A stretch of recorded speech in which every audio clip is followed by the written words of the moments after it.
Muy buenas tardes, bienvenidos a Una Mirada al Día. Soy Luciano Reboredo, como siempre cuento con la compañía de Ángel Delgado en este programa que emitimos a diario gracias a la coproducción entre la Coordinadora Republicana y la Abeja.p. El día de hoy, Ángel, ¿cómo estás? Buenas tardes. Tenemos varios temas para tratar. Sí, efectivamente, muy buenas tardes en primer lugar, Luciano, muy buenas tardes amigos todos. Las últimas horas han coincidido con una semana intensa donde evidentemente hay hechos políticos importantes. Rápidamente los enumero. La sentencia esperada que se había demorado un poco, pero en el fondo confirma lo anterior. En segundo lugar, el rechazo que existe en la población ante Pedro Castillo fundamentalmente, con lo cual él en su discurso tiene la retórica de decir que él se juega por el pueblo y si el pueblo lo rechaza, bueno, él tiene manifestaciones de rechazo popular eminentemente. Es muy difícil pensar que las cosas que suceden en Tacna y en otros lugares hayan sido prefabricadas. En realidad hay un descontento que espontáneamente se expresa en una serie de dichos contra el presidente de la República, silbidos y demás, que están expresando lo que todo el país sabe, que existe una repulsa bien ganada por parte de Castillo ante los peruanos, ¿no? Creo que esos son los temas a través de los cuales debemos articular el presente programa. Así es, Ángel, y se ha notado en esta reacción del pueblo tacneño al día de ayer un cambio radical, ¿no? Porque al menos en las cifras oficiales, la votación que tuvo Castillo en Tacna en la segunda vuelta de las elecciones fue altísima, casi un 80%. Sin embargo, ayer se ha visto un rechazo masivo. Y además, otra cosa que llama nuestra atención, y tenemos unos videos, es el discurso que han tomado, que han usado tanto el primer ministro Aníbal Torres como Pedro Castillo en sus apariciones en Tacna, tratando de descalificar a la justicia, tratando de menospreciar la acción de la fiscalía, vinculando el ejercicio de la justicia en el Perú con el narcotráfico. Yo creo que es bien grave, ¿no? Incluso Castillo hace una especie de llamado a una justicia popular, ¿no? Diciendo que él se somete al juicio del pueblo. Vamos a ver si te parecen los dos videos, porque ¿Cómo no? son temas bien graves que yo creo que merecen un comentario. Cierto. Lo que es lo natural, lo común, lo que el sentido común nos dice, que una parte del sector de administración de justicia ha sido tomada por el narcotráfico, ha sido tomado por los corruptos, y eso no es lo que se llevan todo el dinero del Estado y no nos dejan para progresar, para desarrollar la agricultura y otras actividades fundamentales en nuestro país. Pero lo que tenemos que hacer acá es desenmascarar toda esta patraña de que quieren hacer entender al país de que Pedro Castillo ha venido a robarle al Perú, de que está en actos de corrupción. Más de un año y en este momento piden, pagan, fabrican colaboradores eficaces y cuando los tienen adentro los amenazan para que salgan a decir, invitaron a la gente del Palacio, hoy te voy a ofrecer tanto, te voy a pagar tanto, pero ven, conviértete en colaborador eficaz y di que Pedro Castillo es corrupto. Y di que Pedro Castillo se ha coludido. Al final, compañeros, nosotros nos vamos a someter y seguiremos sometiéndonos al país, al pueblo. Y si ustedes detectan que hemos robado un centavo, ustedes tienen toda la prerrogativa como pueblo sancionarme. Y ahí acá estoy. Y si soy para seguir trabajando. Bueno, Ángel, ¿qué me comentas? Yo veo varios elementos acá bastante lamentables, ¿ah? No, claro, sin duda. Creo que empezando por Aníbal Torres, la descalificación que hace del sistema de justicia es lapidador. Dice que hay un sector de la administración de justicia que ha sido tomada por el narcotráfico.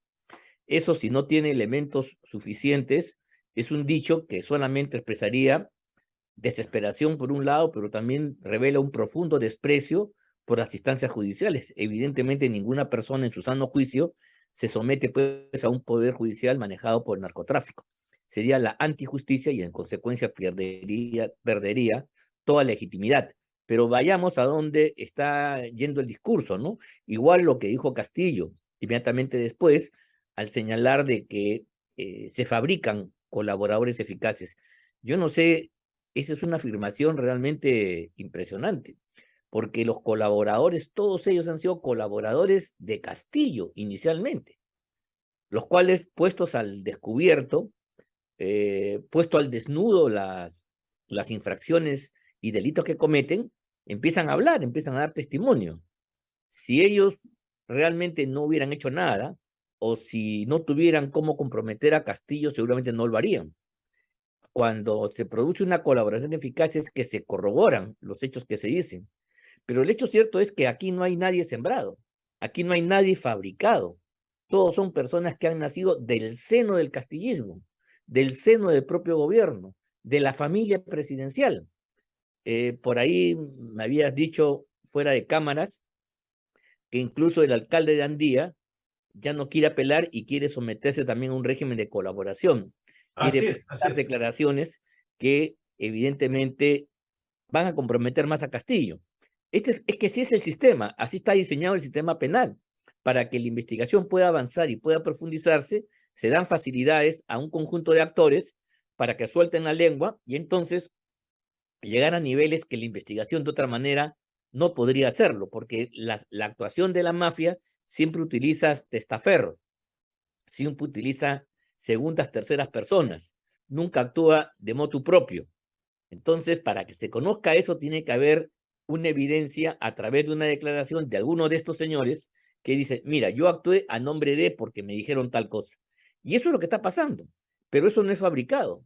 Eso es algo que la fiscalía encuentra y cuando hace su trabajo de investigar, porque ya los delitos de estas personas están perfectamente acreditados, ellos empiezan a hablar y decir, no, yo no soy solo, sino yo actué en función a lo que me dijeron. Por supuesto que eso va a tener una recompensa a la hora de establecer la pena, pero eso no le quita mérito a que este tipo de declaraciones y le imputen responsabilidad penal a Pedro Castillo. Y en consecuencia, el rechazo que él está planteando por parte del pueblo está bien merecido, lo tuvo en Tacna y lo ha tenido en otros lugares del país donde espontáneamente la gente repudia a este presidente, no solamente por ineficaz, sino por corrupto. Y el hecho de que sea en lugares donde ha habido una importantísima votación a favor de él en el tiempo electoral, está revelando no solamente un giro, sino está revelando una profunda frustración de quienes de buena fe creyeron que Castillo era una alternativa y le dieron toda su confianza.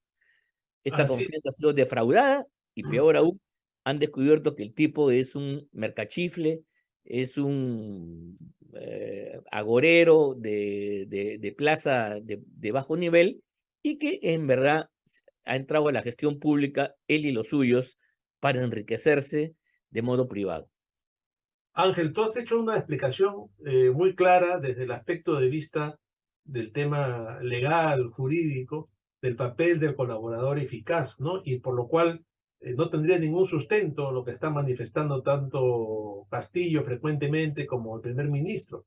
Ahora, eso también tiene un correlato político, ¿no? Porque ellos se mantienen en esta posición de azuzar a la gente mediante frases demagógicas, mentiras, victimización, y en el fondo están manteniendo esta posición de enfrentamiento, ¿no? Porque si tú lees entre líneas, cuando Castillo les dice que en el Poder Judicial están comprando colaboradores eficaces, es gravísimo, ¿no? Dice, les pagan para que digan una cosa, le dicen firma aquí, y luego acusan a Pedro Castillo, y como remate de todo este disparate, porque es un disparate, pero que mucha gente sencilla, mucha gente iletrada le puede creer esta versión, termina diciendo, ustedes son los que me van a juzgar, llegado el momento, ustedes son los que me van a condenar, ¿no? Entonces está alentando un levantamiento, un tema popular bien peligroso, que es como juegan estos movimientos populistas que terminan siempre en situaciones o de violencia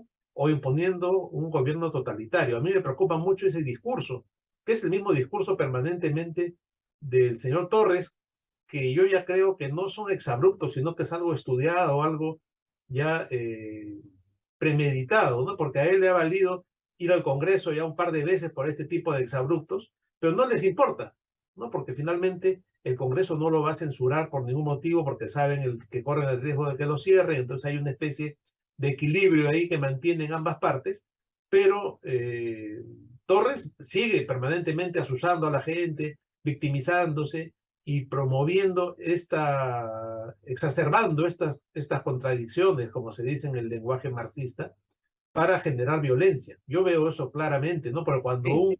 un alto funcionario del gobierno dice que en la justicia hay narcotraficantes y que una parte del sistema de justicia es tomado por narcotráfico, es algo gravísimo.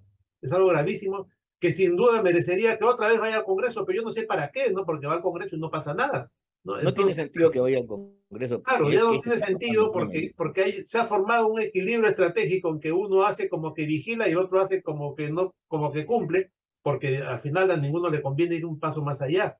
Pero a mí me preocupa mucho el correlato político que puede tener en el imaginario popular, en la gente, en la calle, como se dice ahora, este tipo de discursos, ¿no? Pero, claro, ayer no funcionó mucho el discurso en lo inmediato, porque hemos visto, y por ahí tenemos algunos videos que David ha estado pasando, la reacción de la gente, que incluso hubo una agresión al propio Castillo, que en otros tiempos, yo te debo confesar, yo hubiera lamentado por lo que representa el presidente de la República.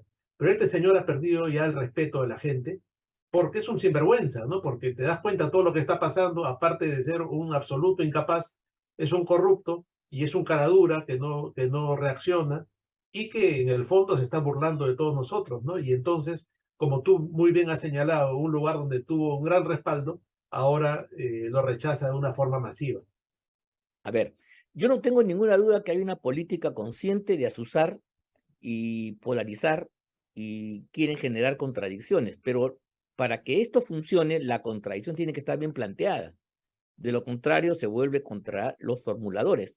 Creo que lo que dice, por ejemplo, Torres, de que es el narcotráfico el que ha capturado al Ministerio Público y no aporta ningún elemento de juicio, es un dicho que se desvanece. Y más aún, si hay narcotráfico,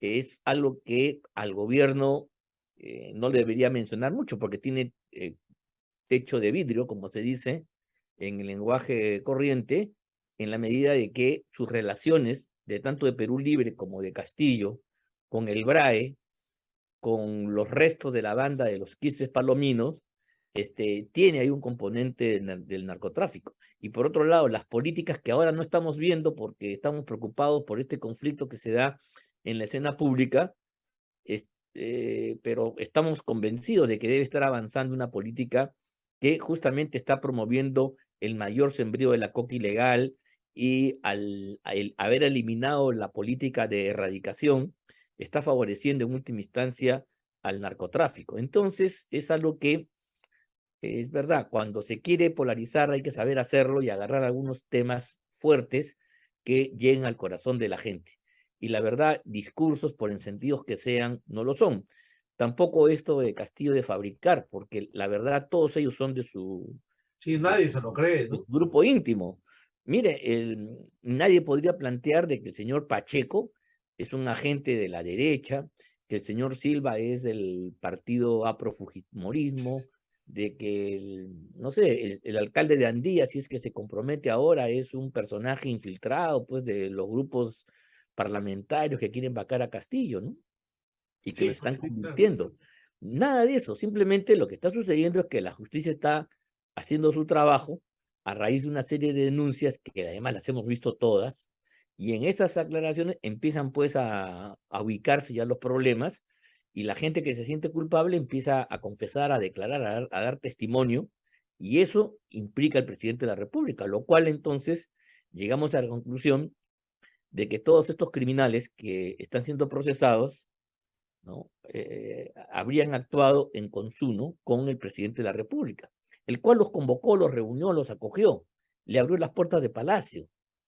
La señora primera dama con el señor Espino, que ahora se ha convertido en una persona que ha hecho cosas muy graves, que él era testaferro, sí, pero testaferro de una empresa que habían montado la familia presidencial para sus propios negocios. Esa es una cosa lapidadora, en el caso, por supuesto, de verificarse, pero es una pista terrible, porque ya Sí. ni siquiera es el empresario corrupto como Odebrecht que rompe conciencias, genera tentaciones, provoca, incita y entonces hace caer a la gente. Y bueno, y hay gente pues que se deja caer o gente ingenua, Acá no, aquí hay un planeamiento más maquiavélico de quien forman una empresa, una razón social que estaba por ahí abandonada, se le encargan a estos señores para que hagan la finta, pero los dineros son para los que están operando, para la familia presidencial. Eso es lo que estaría haciendo la señorita Jennifer Paredes. Por eso es que ha sido, digamos, no condenada, pero sí se ha decretado su detención preventiva por 30 meses, mientras dura adelante una investigación donde lo que se quiere ver es el lado de la organización criminal, ¿no? Porque alguna vez conversamos, yo soy partidario de que esto mejor hubiera sido menos meses y arrancar con un juicio oral, de modo tal que un año podríamos tener ya una sentencia firme sobre la materia. Pero seguramente la Fiscalía lo que está haciendo es buscar las conexiones, y entonces eso ya hace una tarea más complicada.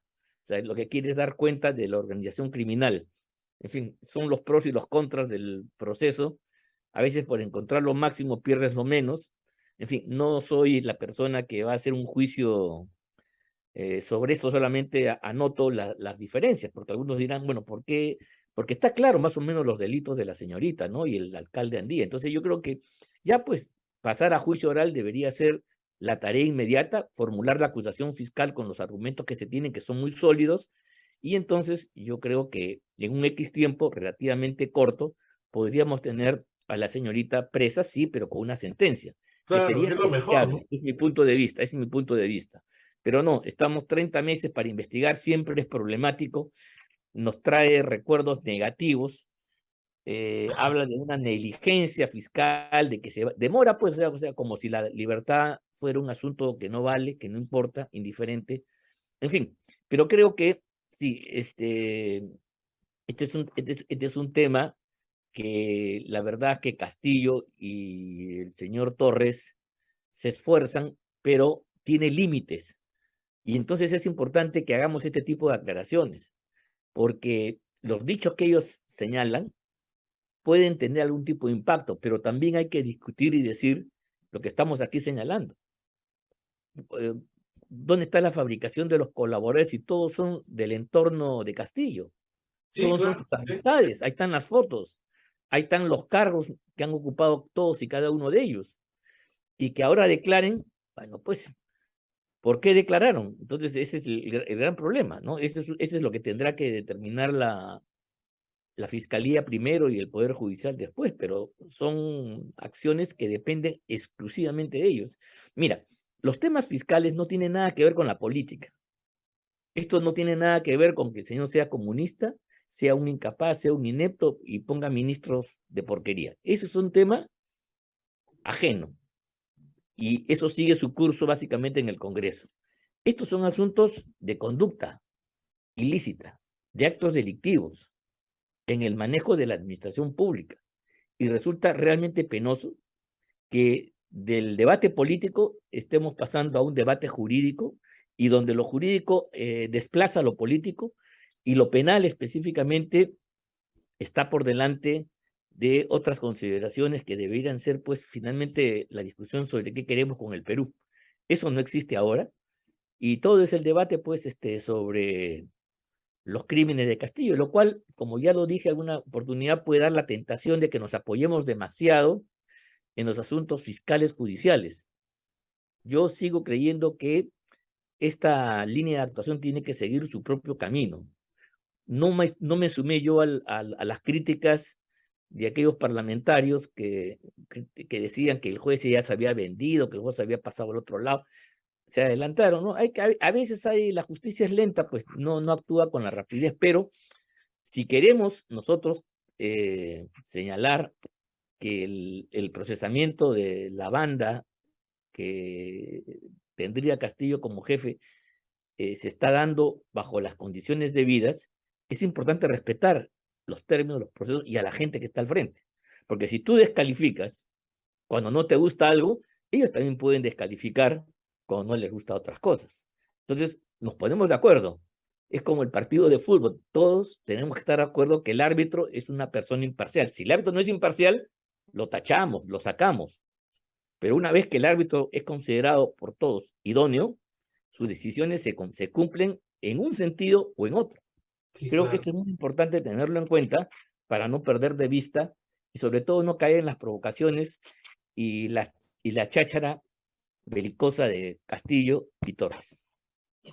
Sí, no, bueno, lo que pasa, Ángel, también es que hemos llegado a un punto, como nunca antes, en que la línea que divide lo político, lo demagógico, lo popular, lo que se habla en la calle, de lo judicial para la opinión pública, es una línea muy tenue, ¿no? Entonces se pasa de la acusación penal a las opiniones políticas con mucha facilidad, y ese es un gran problema, porque lo que está en la fiscalía responde, como tú bien explicas, a delitos que están tipificados en el ordenamiento jurídico, y lo que se ve en el Congreso muchas veces responde a temas éticos, a temas políticos, es muy distinto, pero Sí, sí, sí. esa línea casi se ha diluido y entonces ahora se va de un lado al otro, y también el señor Castillo y el primer ministro aprovechan eso, y su defensa es más política que otra Ah, cosa, ¿no? no, sin duda. Van metiendo Claro. otros elementos y la gente se confunde un poco. Sin embargo, la investigación sigue avanzando.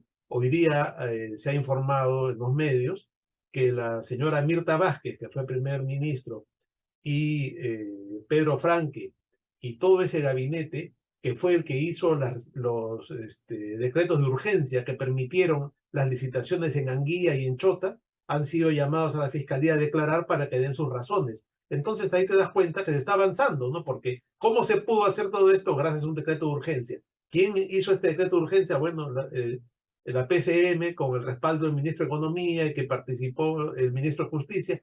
Bueno, se ve que hay un avance en las investigaciones, en buena hora, ¿no? Y han sido citados, ha trascendido esto. El fiscal que está a cargo de esto es el mismo que entró a Palacio de Gobierno y encontró los $20,000 en la oficina de Pacheco. O sea, todo se va cerrando el círculo, y el sentido común, que a veces, como se dice, es el menos común de los sentidos, pero el sentido Sí, común sí.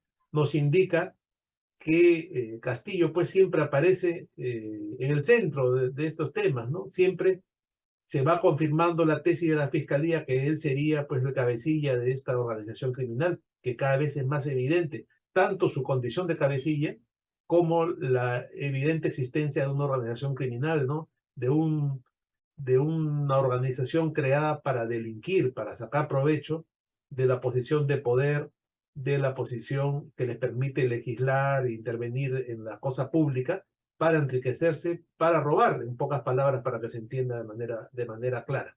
No, sin duda alguna. Aquí la clave está en determinar si estas actuaciones criminales de ya una playa de individuos, personas que realmente están en proceso, se hizo a espalda de Castillo, ¿no? Bueno, a eso puede pasar también, pero esos son casos aislados. Alguien que traiciona la confianza, alguien que actúa por su cuenta. Eso existe, o sea, tampoco vamos aquí a negar esa posibilidad. Pero lo novedoso de ahora es que sistemáticamente todos estos actos se han podido perpetuar porque había una fuente de poder total, que era el poder presidencial, que permitía, que era una especie de paraguas, un motor inmóvil que le daba sustento a cada una de estas actuaciones particulares. Y por eso que cuando se hace la investigación y tú remontas hacia atrás y ves el proceso casuístico, las causas, efectos, llega siempre a Castillo. Castillo es la fuente primaria, es como la turbina que genera, digamos, una suerte de lógica y de dinámica que hace que estas actuaciones sean corruptas en diferentes lugares, con diferentes actores, pero al final se llega a un mismo centro, y este centro es Pedro Castillo, el poder presidencial justamente, que es un unímodo, que es muy grande, por cierto, pero que bajo ningún concepto puede estar al servicio del crimen, sino es para justamente poder servir a la nación. Esta es un poco la teoría del soberano.